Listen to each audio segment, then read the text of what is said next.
We are Hi, live. everybody. This is the New Earth AC. We're here doing a community chat with Rachelle Gehman. She's a beautiful, heartfelt lady who has written this beautiful book about the easy steps to mediumship, and she does it in such a way that's very beautiful and heartfelt. And I mean, I say the word over and over because if you read the book, your heart just opens up, and it really, really helps you understand what it's like to make that beautiful connection with spirit. And just has many layers of things about her that is very, very amazing. And so I want her to tell you a little bit about herself. So here's Rachelle. So go ahead.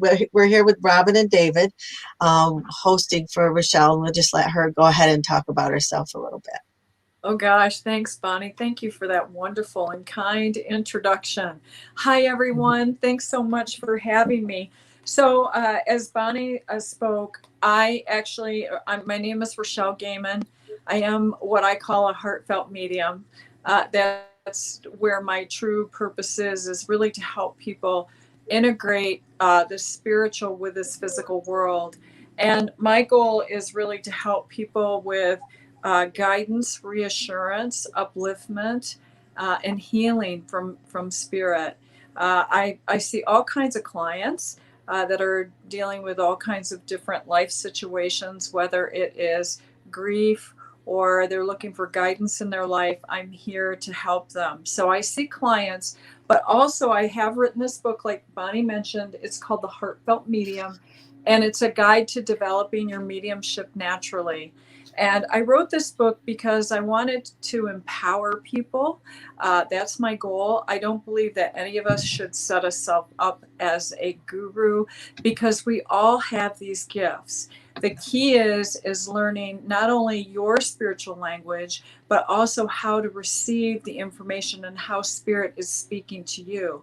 And there are different ways, that everybody probably has heard of the different clairs, the clairvoyance, clairsentience, uh, you know, all of the different clairs, and I go over them in the book. But I also teach people how to connect and how to hold their connection, and then how spirit speaks to us. And then we also have a practice every the first and third Thursday, where it's a development circle about mediumship, and we have roughly anywhere between 6 to 10 people that come, and it's really a beautiful thing. So just know that a little bit about me. I grew up in the spiritualist community. My aunt was a psychic medium, and so I was raised a spiritualist. And then I didn't have really the Bible, or any spiritual background other than what was presenting to me about universal consciousness. We had a lot of in-depth conversations in our family, and so I'm very grateful for the family that I did have and how open they were to all of this. And then as I grew, I heard people talking about the Bible, and I didn't know what they were talking about. I knew about the Bible, I knew about Jesus, but I didn't understand the spiritual principles that were outlined in the Bible. So I went back and got that as a foundation. And the reason I kind of did that is because I wanted a little bit of those guardrails to make sure that I was, doing the right thing with regard to all of this, because all of this is really in the Bible. But then from there, I expanded my awareness and my consciousness out, and it continues to expand and grow. And that's the thing. We're all seeking our own spiritual truth. And so my goal is to empower everyone, not to set, again, we all have wonderful energy because when we're in meditation, we're connecting with spirit. And I just want everyone to know how much they love us, how much they respect and care for us, how much they really have the respect for us because we've decided to have this physical experience. And it's really a beautiful thing. And when you start to have, we all have guides. And when we start to have a relationship with our guides that are there, it becomes a symbiotic relationship that's absolutely beautiful, that they can help us with our path, with our journey. And my goal in all of this is really to uplift humanity. And if we can touch one soul, we've uplifted humanity forever. That's what my dad used to say all the time. And if he could just make a difference in one person's life, that we uplift humanity forever. So I don't want to set myself up as a guru. I call my group the Heartfelt Mediums, and so we all are heartfelt mediums, and we start to explore that and expand our awareness and our consciousness about spirit. So it's a little bit about me. And I love questions and so forth. I mean, well, growing up, I gotta ask this one because yeah. I didn't grow up in like an environment where everyone was spiritual and mediums. Not sure everyone was, but like, how was that? And like, did your belief system shape at such a young age from that? And what did you experience growing up like that? Yeah, that's really a good question, David. You know, growing up, my family had such in-depth conversations. My grandmother and grandfather studied all the religions of the world. He was actually Mennonite and left the church. And so growing up in this and understanding that this stuff was really natural, even as a child, it made me afraid. Okay. But like, it was like, hey, mom, there's a guy in the bedroom. Well, you go back in there and talk to him and see what he wants. Oh, You yeah. know, it was that kind of thing, you know, and I would get scared, but I felt like my room was a safe place. If I could just get to my bedroom, it would be safe. And so, you know, it was learning about the different vibrations. It was learning about being empathic and where does my energy start or stop and somebody else starts. And we tend to take that on, especially as we're children. We take on the feelings of other people that are around us. And that's why a lot of people can have anxiety in a crowd, because they are bombarded by that energy. And so it's about learning to control all that. And so we did exercises like that. You know, we would do psychometry exercises. And one of the things that I discovered is that, for example, as I got older, you know, you don't talk about it in public. You know, so it's really something that we shared. But it was also the group that, like, my aunt had around her. There was such acceptance because she was also a minister in the spiritualist church. So it was well accepted where healing, you know, healing occurs, and that was always part of their service, is having a healing service, and mediumship was part of the service as well, where messages would be brought in through from spirit. And so this was very common for me to experience all of these things, including seances when I was a little kid. But it was done differently. Right now, I feel that people concentrate too much on the phenomena itself versus the philosophy behind it. We have energy, frequency, and vibration. And we raise our vibration, we raise the frequency to the angelic realm. And we can do that by understanding, working with energy, and we rise it up, and we make that connection, and then we allow the unfoldment to occur. And that's the key. And so growing up is kind of how I grew up, in that environment. And there were times where I would get scared, but it was also embraced too. Like, I would have visions. And so I'd share them with my mother. And my mother, this is the funny part, she actually had a degree. She graduated in 1948 from Drake University, and she did the ministerial work. So it's really funny that, and all her friends were ministers. So she was very open to it. She didn't understand it. Like on my dad's side of the family, they all understood it. They all worked with it.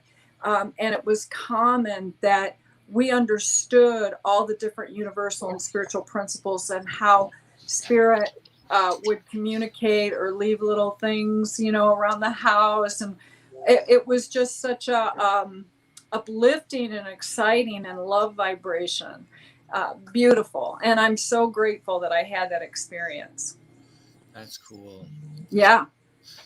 No So I judgment. There gotta ask was this one because no this judgment. one is not a. I don't hear many people that they go into the spirituality, develop their psychic mediumship, but then dive into the Bible to see what parallels there might be.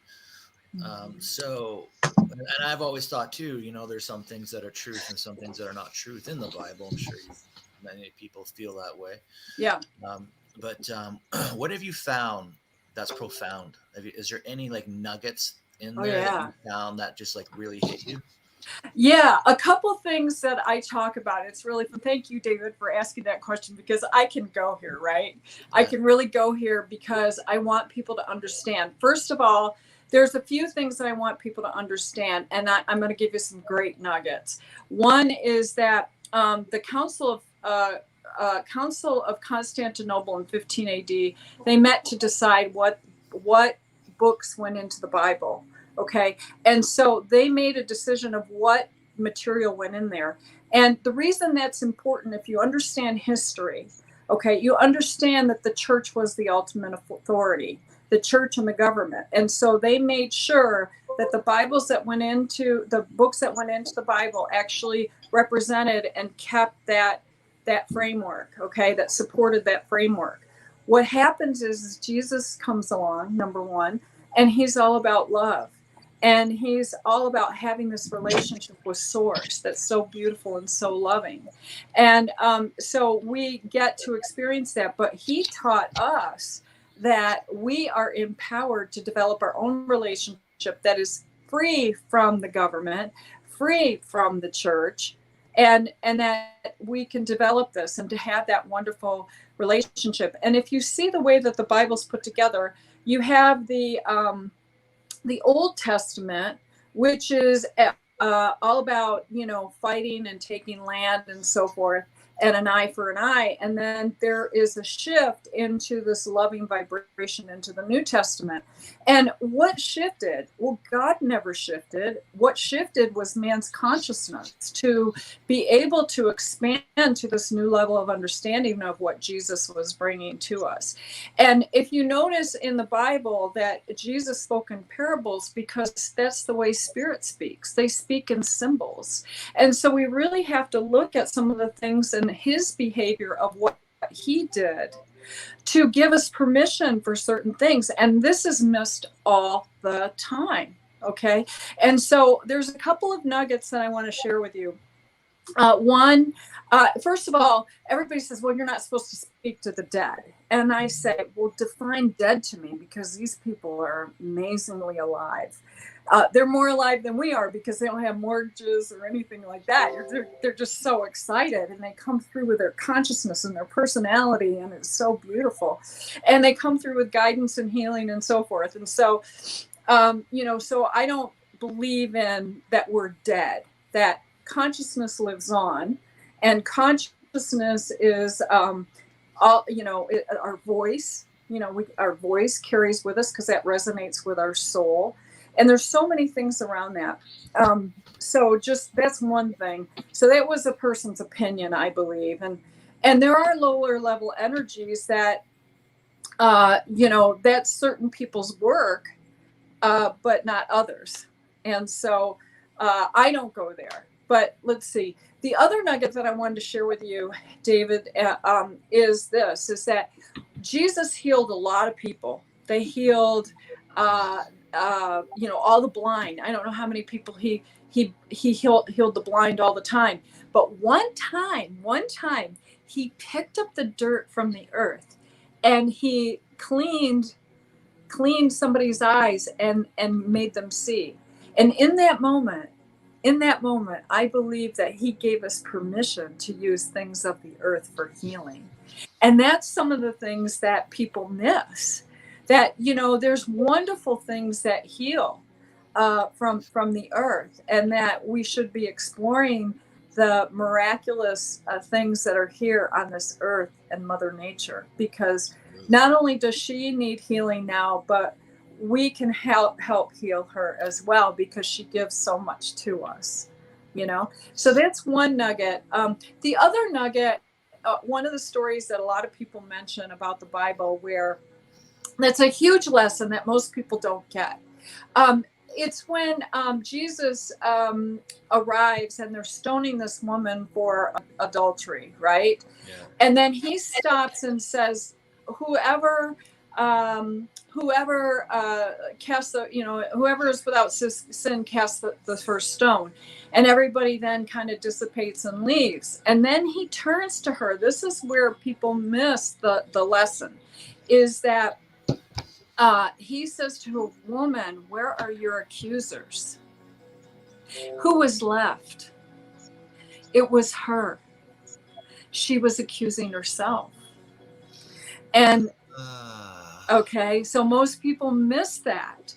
But he was saying, "Where are your accusers?" And she was there, and he said to her, "Go and sin no more." But it's also about us sinning about what we say to ourselves. They were just doing, from a spiritual perspective, what she had already accused herself of. Yeah. So we have to be careful about our self-talk, about what we're doing to ourselves. You know, what makes us great mediums or great light workers or great representatives for people is that we continually work on ourselves. We continually expand our awareness, but we also work on the human part of the things that we need to work on. And that includes our lives. And we have to continually work on that, because we're going to draw to us the people that have had similar experiences or are going through something that we've already gone through. And we have to meet them where they're at and remember where we were at that point, and show them a path forward. So a lot of times spirit will come through and they'll say, "Well, you're spirit too, right? And so you might have a message for this person based on your life journey." And so that's why it's really important that there's no life experience wasted, and not to judge the life experience. There's always a part of us that's the observer. And we look and we can observe and go to this neutral point and say, what is happening here, and what is the lesson, and how can I move forward through this? Yeah. So, yeah. And I mean, I think in that one lesson there, and not, judging yourself, like if you're coming from a place of love, if embodying that, you don't have to judge yourself and feel that you're doing wrong, because if you're coming from a place of love, that is a place of light, and Exactly. definitely something that if she was expressing herself, and now she feels guilty. Maybe she was expressing her sexuality, and that is a big thing. People feel guilty with their sexuality, Yeah. and it's something that people judge themselves over a lot. And it's sacred. It's Yeah. sacred. It is a gift that we were given to Yes. express and experience. Yes. It's not to feel guilty of. That's right. Hmm. That's right. And so that, you took it to the next level, David. I mean, that's exactly, the things that are there. And there's so many little nuggets within the Bible that is amazing. And so, but we have to read it with good discernment, and the Bible did teach me discernment. And it taught me how to put boundaries around so I could stay in that love vibration. And then as Yeah. and then you expand them outward as you feel more comfortable. And then you can allow anything in. Go ahead, Bonnie. I'm sorry. I think Bonnie was trying to say there's been some comments coming in, and we just want to go over and acknowledge the comments because it's all about what you're talking about. First of all, Jennifer put up here, these are all from Jennifer. She thinks that maybe the solar flare and increased amplitude of the Schumann resonance may be the cause of the technical difficulties, because poor Bonnie has been popping in and out like a genie. Her she keeps going It's frozen. Jennifer's job. I don't know why. She Hey, and I got some wishes, Bonnie. okay, so then the next one All was right, David. she says, I keep screenshots of the Bible verses in my phone to help those who resonate with it, to see that such metaphysical and spiritual teachings are also taught there. So that kind of makes a lot of sense, like I think what Jennifer is saying is like she meets people halfway, and she's very metaphysical, but she keeps these Bible verses so that she can be able to speak to people that are that wouldn't be able to hear her otherwise. Yes, exactly. Yeah. And it's You And know, interesting then you mentioned like the go ahead. difference between the vibration of the Old Testament versus the New Testament, because I never really felt I felt connected to that. There's some truths, but it's and then learning later in the Old Testament there's a lot of other cultural stories that have been put in there, like the Sumerians. And Mhm.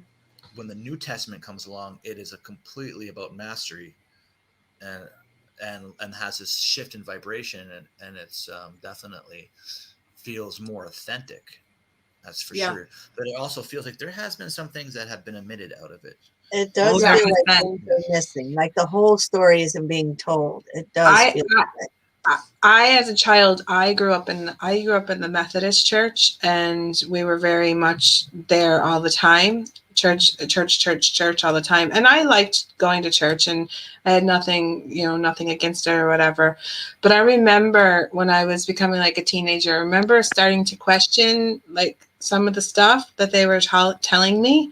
Mhm. And all I kept getting was, you just need to trust, Robin, and you need to have faith, and just like ignore your questions, and I remember doing that, and for growing up like that, it's been very hard for me now to even like talk about Jesus or anything, because it goes back to that time when I questioned everything, and I kept saying, this isn't what he came here for. This what we're being taught isn't. There's something hidden. There's something gone. There's something missing. They've taken something out.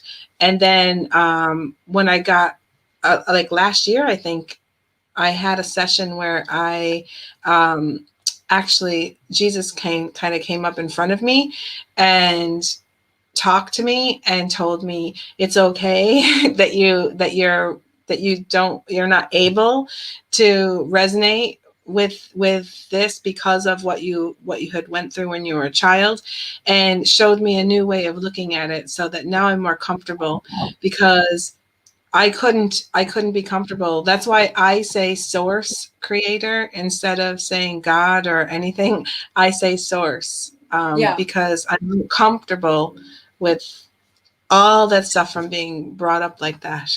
Yeah. Yeah. And Absolutely. the And interesting thing about no, sorry, go ahead. no, go ahead, David. Oh, I was just gonna say, like, I'll be quick. It was just that, I mean, I channel like a lot of different energies, and Jesus is always the teacher of the heart. He's Mm-hmm. always teaching me to go into my heart, talk to consciousness, feel it from the heart, and like his teachings, out of everybody that I channel, he's like a master teacher, Oh, and it's always a teacher of the heart, and it's so amazing. Mhm.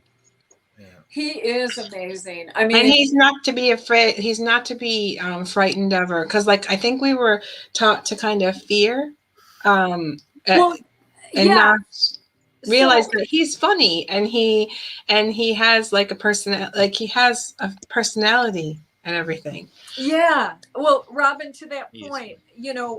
the thing that people don't understand is that the word fear is really means reverence.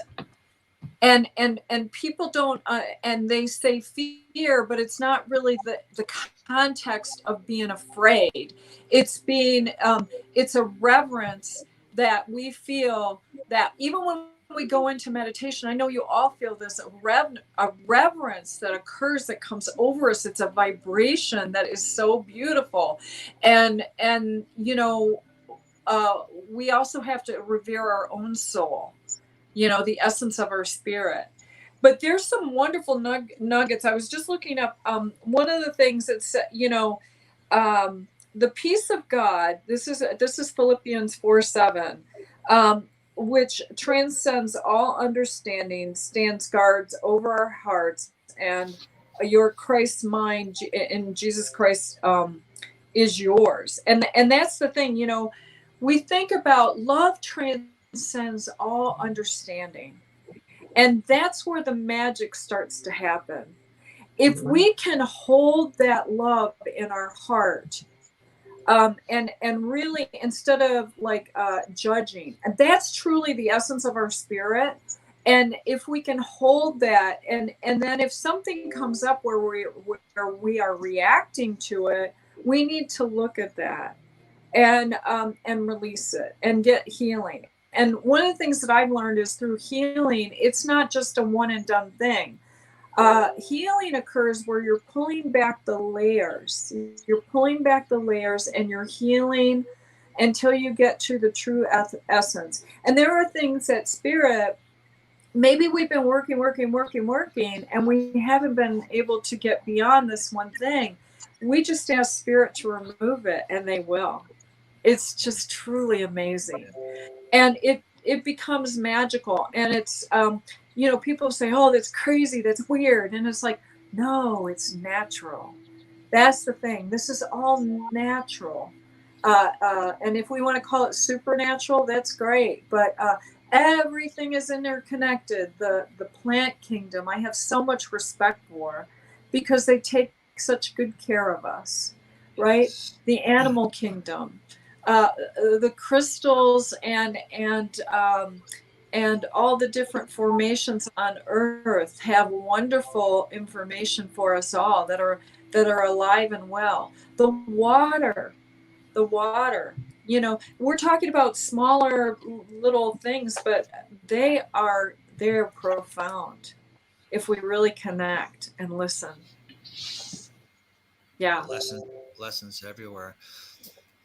Did you talk about your book, where people can get it and what it's about? 'Cause that's maybe you came up with that last year, right? Yeah, thanks, David. It came out last year. I'm self-published. It's called The Heartfelt Medium: How to Develop Your Mediumship Naturally. And so it's a very easy read. It's not that big. But my goal in writing this was to really break it down. We talk about all these flowery stuff, and people say, well, how do you connect? Well, I just do it. And it's like, I thought that was really unfair, because there are people that want to connect. And so I have broken this down. Like, how you drive a car, and you say you're going to read a book on driving a car. So you get in the car, you shut the door, you make sure your mirrors are okay. You buckle in, you check your mirrors, and you put your hand on the steering wheels and you put it in reverse, and you look at your mirrors, and then you start to back out, that type of thing, right? So all that stuff happens automatically, right? Because we've been driving for so long. Well, so I've broken this down into the mechanics. So it's like, what do I do first? What are some of the things that I can start doing to connect with spirit? And I take you all the way through. Not only that, on how to deliver messages, morals, ethics, and values, all of that. So I take it from energy, frequency, and vibration, breaking that down, and then connecting, and then working with spirit to develop symbols, and being able to articulate what spirit is saying to us, to others, for a wonderful message. And spirit always speaks in guidance, healing, upliftment, and reassurance. So just know that, okay? And then, so where to get the book? Amazon.com. And if you have a Kindle version, I think you can download it there. Also, outskirtspress.com is another place to get it, as well as Barnes and Noble. And then also on my website too, you can go to rachellegehman.com/book, and I have links out there. And then for everybody watching, I also have a workbook that has exercises in it, and it's on my website under the rachellegehman.com/resources. There is my workbook that's out there. If you use the promo code heartfelt when you put it in the cart, it says it's $5, but if you put heartfelt, one word, it's actually free, and you can download it as a PDF. So I've done some workshops too and teaching mechanics. It's been a lot of fun. And then I also have a development circle where we get together the first and third Thursday of every month virtually. And we practice giving readings, and we work on the different clairs. And, everybody has a dominant clair. That's the thing. Everybody has a dominant clair. So we figure out what your dominant clair is, and we work with that. But then it's about using your body as a barometer, because spirit will start using all the different clairs. And so it's about really learn and integrating all the different clairs as well. But everyone has a dominant clair. So that's a little bit about the book. And thanks, Dave, for asking. I appreciate that so much. Next Wednesday, you're going to be doing a Unity Circle on Earth AD. What's going to happen there? Yeah, so I'm really excited about that. You know what we're going to be doing? We're going to be sharing about the city of Telos and Mount Shasta. Bonnie and I and David recently all had, Bonnie and I went, and then David had a separate time at Mount Shasta. And we had a wonderful time. We went to all the sacred sites. We went to different vortexes and portals and got information. We experienced spirit on a new level, and we're so excited to share it with everyone. I want to talk about it. I'm just so excited. And all the things that if you ever make a trip to Mount Shasta, it's a wonderful spiritual experience, and you never leave the same. You leave a lot on that mountain. I cannot wait to go back. I'm trying to. Yeah, me too. Just after Lionsgate, like on the 9th. Yeah. Trying to. Oh yeah. Are you going then? I'm trying to get it organized. Yeah, I love Shasta. Like I seem Oh. I'm gonna have a house there for sure. There's no doubt. Not a doubt. You know, I used to think it'd be Florida or whatever, but it's 100% Mount Shasta. Oh yeah, it's so great there. And what I experienced, and I wonder, it was like every time we turned around, there was an angel answering our question. And we had so many experiences that were beyond this world. I mean, literally beyond this world. And it was so great. Amazing. Yeah. Exciting. Yeah, I don't know. It was so amazing. Is that right? Yeah, Wednesday at 11 a.m. Yep. So tune in. It's going to be great. We really want to encourage you to stop by. Our spiritual guide was Astral, and she actually wrote a book. This one's called "And the Earth Spoke," and she went and meditated to all these different sacred places and channeled information. And they're so beautiful, because this book is so beautiful because you can just hear spirit, And one of the things, just to kind of give like a highlight to everybody,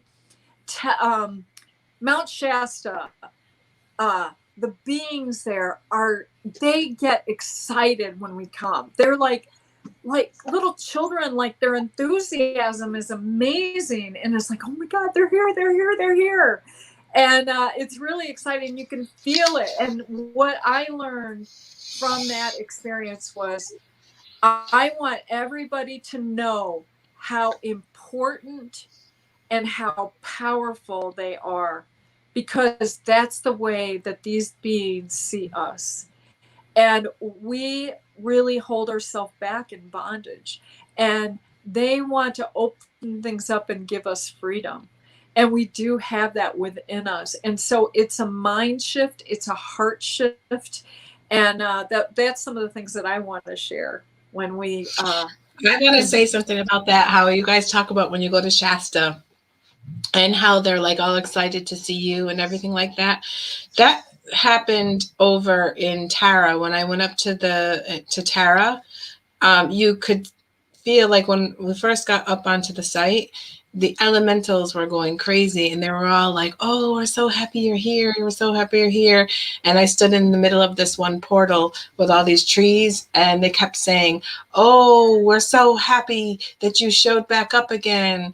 You've been here before. You've been here before." So I have a feeling when you go to these sites like Shasta and Tara and they're all chakras of the earth, the different chakras of the earth.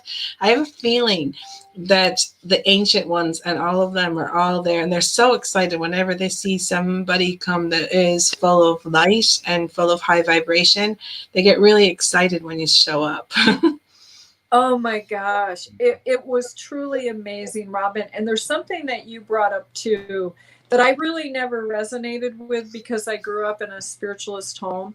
I never really resonated with elementals or even crystals or anything like that. And I had an experience on that mountain that was absolutely amazing with an elemental. And it had to do with my work starting here in Michigan. I don't know. Can I do a quick story about that? Would you Really? like to tell us the story about what happened? Yeah. This is really Yeah, because on Wednesday, I think we're going to actually do a journey and astral travel into Telos. So yeah. you can tell us the story about Okay. what happened when you were there. Yeah. So it's kind of long, but I have to tell you this in sequential order.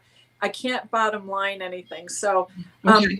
what happened was this is that people call me to do house clearings because there might be spirits or things happening within the home and so forth. And so one of the things that I learned was that when there is a spirit that has a traumatic experience, sometimes they don't think that they're, have crossed over. And one of the key elements is exactly what I'm telling you about is love. I work to get that spirit to think about love. And then Jesus comes through and helps the person over. And it's really a beautiful experience. Well, what happened was this is a little bit different. I went to this home and it was a friend of ours who is actually a medium, and he says there's something going on that I don't know what's going on in my house. And so I said, okay, I'll come over and try to help you clear it. So I walked in and immediately I was so dizzy and they were talking to me and it was really hard to comprehend because the energy was just overwhelming. And he said, well, a lot of this stuff takes place in the garage. So we walked out to the garage and something like, I think, slid across the floor. I can't remember. I think it did. It slid across the floor. And this thing was extremely angry. Okay. And actually Jesus was there and helping, but this was a lesson for me. And I got a little bit fearful and I asked the being to leave. And I also opened up a portal. That's the other thing that I'll do is that I'll open up a portal and have like one of my guides stand there and help people over, and so that happens. But this thing was really, really mad. And all of a sudden I asked this being to go to the light. You know what he did? He jumped on my back. And I immediately felt it. And, it's like, okay, I can feel this. And like, I took 3 steps back and I didn't know how to get this thing off of me. And, the other thing is that, they say that none of this happens unless we allow it on some level, right? So this thing is on me. And it looked like, that Lord of the Rings guy that was, the little, I don't know, he was a creature and he was like playing with the ring, and so forth from the Lord of the Rings. Gollum? Yeah, him.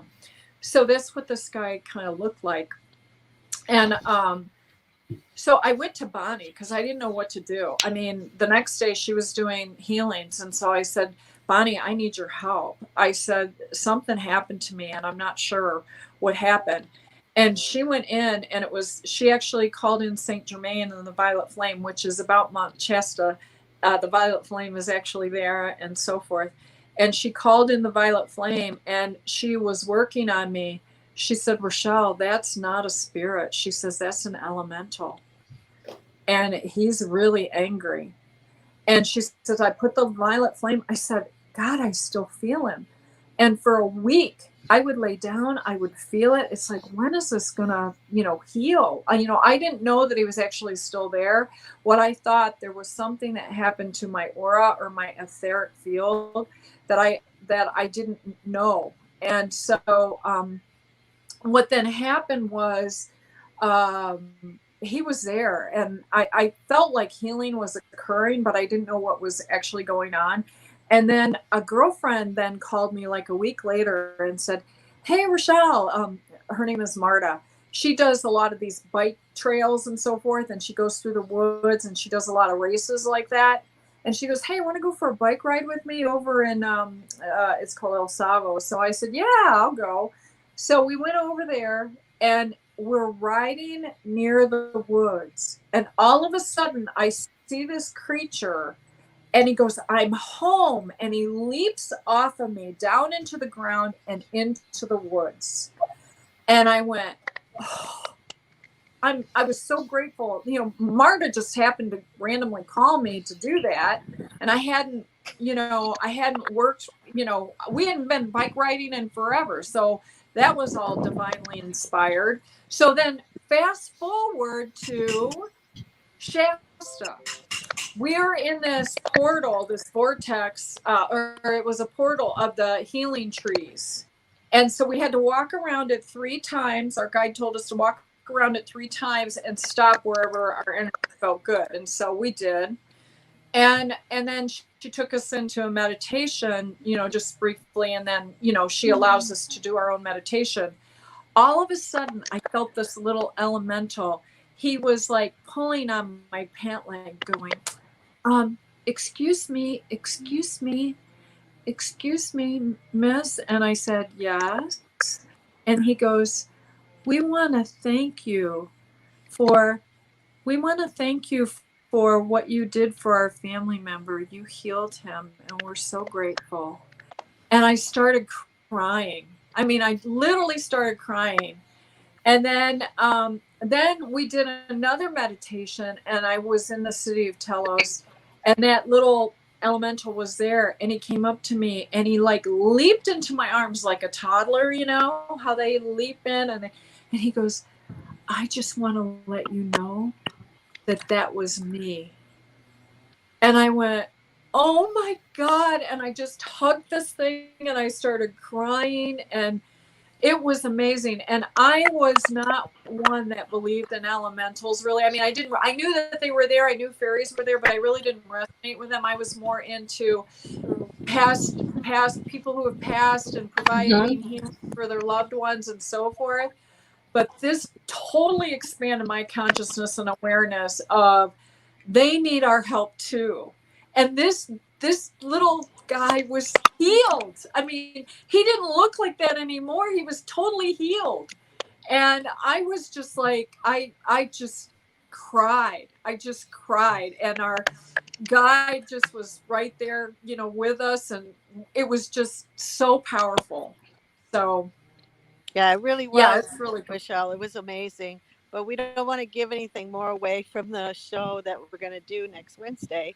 So, So what actually are you going to do on Wednesday? Are you going to tell stories about when you were at Shasta, or are we going to travel in and see what's happening? What's going to be doing? So what I thought we could do, I think it's better for people to experience it themselves. So we thought we would do a guided meditation down to the city of Telos that is actually in Mount Shasta. And you have to go into your 5D consciousness. You have to get into that consciousness. And then we're going to go into the city of Telos and meet the people that live there. And you will be amazed. And I want people to experience this for themselves, that they know that we're coming, and it's going to be amazing. So so there's Mount Shasta, the city, okay, and it's a wonderful city in Mount Shasta, and then the actual mountain itself has different portals, different vortexes, and so but you don't need to actually be there to experience it. So I want to do that meditation, but then we can talk about the stories, and then we can have like an interaction about some of the things that people are experiencing when they go down there, and then we can share our stories as well together collectively, because David, I know you've been there, Bonnie and I went there, and it's just amazing. And And you know, so when we do this on Wednesday, I've already announced in the event on the Facebook group. It's called the New Earth Ascending Consciousness, and we're inviting people to come in and be a part of this live with us while we're doing this. And so if you're watching this now and you think that you would like to be here, be with us live, all you need to do is go over to the New Earth Ascending Consciousness group, or it's now called the New Earth AC, and go to the event. And inside the event description is the link, the StreamYard link. And the first 10 people to come in will be able to go in and do this live with us. And it would be a lot of fun, because then we can actually talk to people and ask them, what did you experience during that time? And it'd be really fun. I think it's really healing when you do a meditation, or like a journey, like a traveling astral journey meditation. I think it's really nice to have the people be able to speak about what happened. I think it's really healing to be able to talk about what happened inside of it after it's over with. So it's going to be yeah, fun. yeah, Robin, that's so true. And I think what the key is if we share what we experienced, we all see similar things. That's the cool stuff. So that it's real. Mhm. It's real on this 5D level that's just amazing. Yeah. Yeah. And so they do get excited. They know we're coming. Like, I don't know. And I don't want to, delude the conversation that's going to happen on Wednesday, but they know that we were coming, and we had these things happening before we even got there. Mhm. And it was just amazing. So, I just want to share that with everyone, my enthusiasm for that. And it really expanded my consciousness and awareness to a new level of love, to a new level of having compassion and empathy, and letting everyone know how powerful they are and how empowered you are, and to remove the limits out of your mind and your consciousness to open up and experience all of this. That's going to be awesome.